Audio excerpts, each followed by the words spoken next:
Welcome to சுடுதண்ணி. இன்றைக்கி நம்ம வீடியோவில் ஒரு சூப்பரான சைட் டிஷ் ரெசிபியை தான் பார்க்க போகிறோம். தயிர் வச்சு ஒரு கிரேவி பண்ண முடியும் அப்படின்னு சொன்னால் நீங்கள் நம்புவீங்களா? ஆனால் இனிமேல் உங்களுக்கு அந்த கொஸ்டினே வராது. ஏன்னா இன்றைக்கி தயிரையும் வெங்காயமும் வச்சு ஒரு சூப்பரான கிரேவி ஒன்று பண்ண போகிறோம். இது ஒரு நார்த் இந்தியன் ஸ்டைல் கிரேவி, ரொம்ப ஈஸி பண்ணுறது. இதோட இன்க்ரீடியன்ஸை நான் டிஸ்கிரிப்ஷன் பாக்ஸில் கொடுக்குறேன். இப்போ வாங்க சேர்ந்து சமைக்கலாம். ஃபர்ஸ்ட் இதுக்கு ஒரு பேனில் 2 டேபிள் ஸ்பூன் எண்ணெய் சேர்த்துக்கலாம். இந்த கிரேவிக்கு கொஞ்சம் எண்ணெய் ஜாஸ்தி இருந்தால் நல்லாயிருக்கும், அதனால் 2 டேபிள் ஸ்பூன் சேர்த்துருக்கேன். இதோட 1 டீஸ்பூன் கடுகு, 1 டீஸ்பூன் உளுத்தம் பருப்பு சேர்த்துக்கலாம்.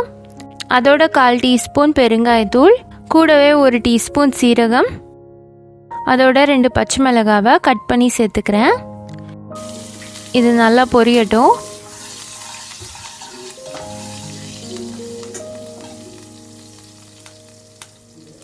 இப்போ இதோட 2 பெரிய வெங்காயம் சேர்த்துக்கிறேன்.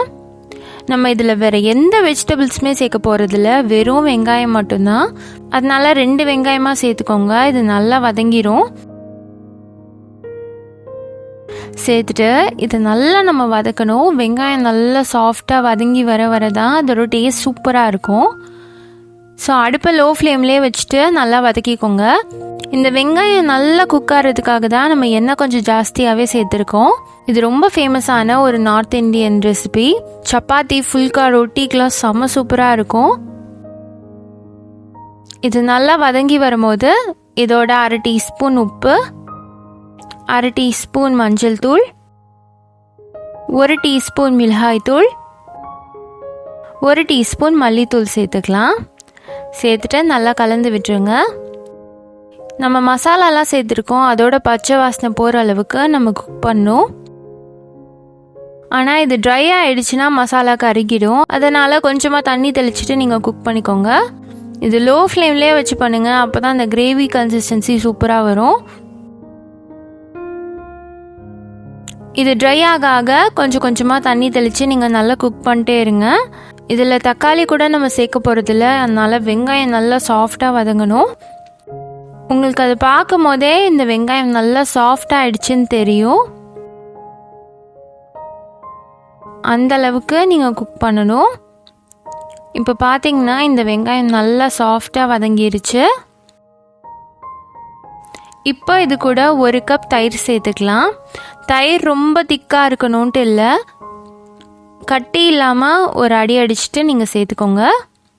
இந்த தயிரை சேர்த்துட்டு நல்லா மிக்ஸ் பண்ணி விட்டுட்டு இதை லோ ஃப்ளேம்லேயே வச்சு திக்கார அளவுக்கு நம்ம வேக வச்சு எடுக்கணும். அப்போ தான் அந்த கிரேவி மாதிரி நல்லா திக்காக வரும்.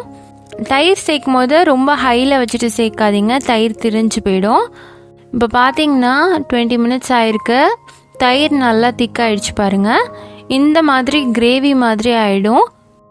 கடைசியாக இதில் கொத்தமல்லி தழை சேர்த்துக்கலாம்.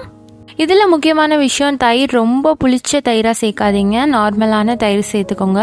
அவ்வளோதான், நம்மளோட தயிர் கிரேவி சூப்பராக ரெடி ஆகிடுச்சு. காய் எதுவுமே இல்லை, ஆனால் குயிக்காக ஒரு கிரேவி பண்ணணும் அப்படின்னா இது ஒரு சூப்பரான சாய்ஸாக இருக்கும். வெங்காயத்தை வதக்கிட்டு தயிரை சேர்த்தா வேலை முடிஞ்சுது. இந்த சூப்பரான கிரேவியை கண்டிப்பாக மிஸ் பண்ணாமல் ட்ரை பண்ணி பார்த்துட்டு எப்படி இருந்துச்சுன்னு சொல்லி கமெண்ட்டில் சொல்லுங்கள். இந்த வீடியோ உங்களுக்கு பிடிச்சிருந்தா சின்ன லைக் கொடுத்துருங்க. சுடுதண்ணி சேனலை சப்ஸ்கிரைப் பண்ணிக்கோங்க. தேங்க்யூ.